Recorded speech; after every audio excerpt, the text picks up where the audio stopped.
జానంతి యన్నైవ పితామహాద్యాః పరం పదం నైవ వయం చ నాన్యే త్వం తత్పదం వృద్ధి వినాశహీనం రక్షస్వ చాస్మాన్ భగవన్ ప్రసీద.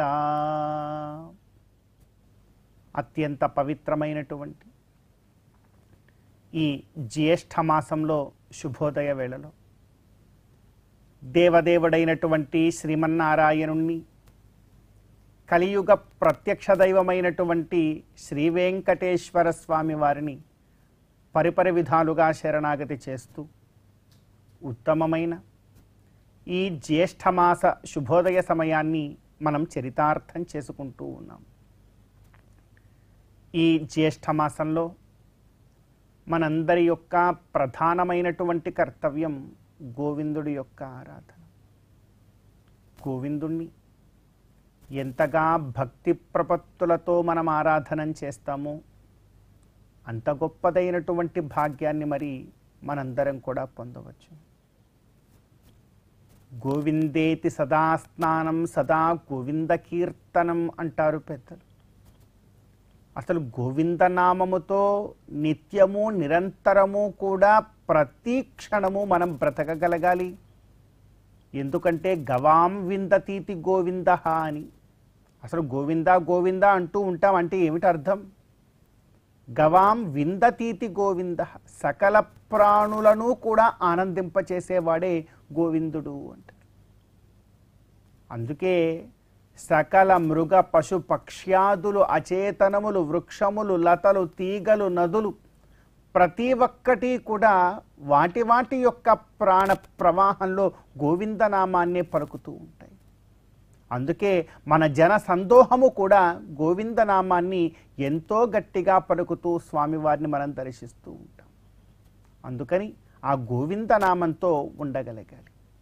అలా ఉంటూ భగవత్తత్వాన్ని ఎరిగి ఒక్కసారి తిరుమలగిరులకు చేరుకొని స్వామిని దర్శిస్తే చాలట ఎంతో గొప్పదైన భాగ్యాన్ని మనందరం కూడా పొందవచ్చును అంటున్నారు. అందుకే జానంతి యన్నైవ పితామహాద్యాః పితామహాద్యాః అపి నైవ జానంతి.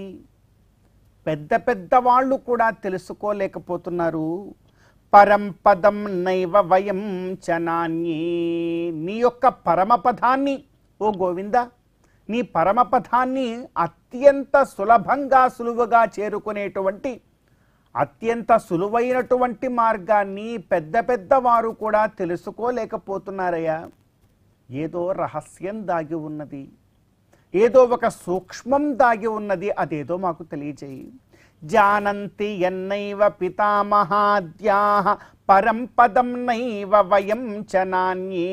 మనం కూడా తెలుసుకోలేము, మరి ఎలాగా? త్వం తత్పదం వృద్ధి వినాశహీనం రక్షస్వ చాస్మాన్ భగవన్ ప్రసీద. నీ తత్వాన్ని తెలుసుకోవాలి అని ఎంత ప్రయత్నం చేసినా నీ నాభికమలము నుండి ఉద్భవించినటువంటి ఆ ప్రజాపతి ఇత్యాదులు కూడా ఎవ్వరూ తెలుసుకోలేరు. ఎక్కడ గోవిందుడికి ఆది ఎక్కడ, మధ్యము ఎక్కడ, అంతం ఎక్కడ, ఆ తత్వానికి ఆరంభము ఏ విధంగా ఉంటుంది, తత్వసారం ఏమిటి అంటే అస్సలు తెలుసుకోవడానికి వీలు లేదు. అవకాశమే మనకు దొరకడం లేదు.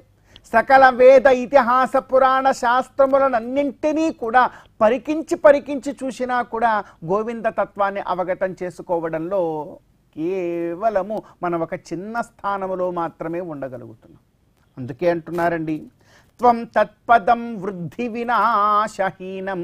అటువంటి నీ యొక్క గొప్పదైనటువంటి తత్వము వృద్ధి వినాశహీనమైనటువంటి తత్వము. దానికి ఒకరోజు పెరుగుతుంది, ఒకరోజు తరిగిపోతుంది, ఒకరోజు అసలు కనపడదు, ఒకరోజు పెద్దగా ఉంటుంది, ఇలాంటిదేముండదు, ఎప్పుడు ఒకేలా ఉంటుంది. అది ఒక నిత్య సత్యమైనటువంటి తత్వం.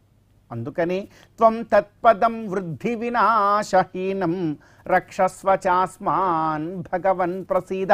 అటువంటి తత్వము కలిగినటువంటి ఓ గోవింద, మమ్మల్ని నిత్యము నిరంతరము కూడా రక్షస్వ, మమ్మల్ని అందరినీ కూడా రక్షించు, మమ్మల్ని రక్షించడమే ఒక ప్రధానమైనటువంటి బాధ్యతగా నీవు ఉండి మమ్మల్ని అందరినీ కూడా అనుగ్రహించు అని మనందరం కూడా గోవిందుడికి శరణాగతి చేయాలి. మరి ఇటువంటి చక్కనైనటువంటి శరణాగతిని, భగవత్తత్వాన్ని తెలిపేటువంటి శరణాగతిని మనందరం కూడా చేస్తూ ఈ జ్యేష్ఠ మాస శుభోదయ సమయాన్ని మనం చరితార్థం చేసుకుందాం.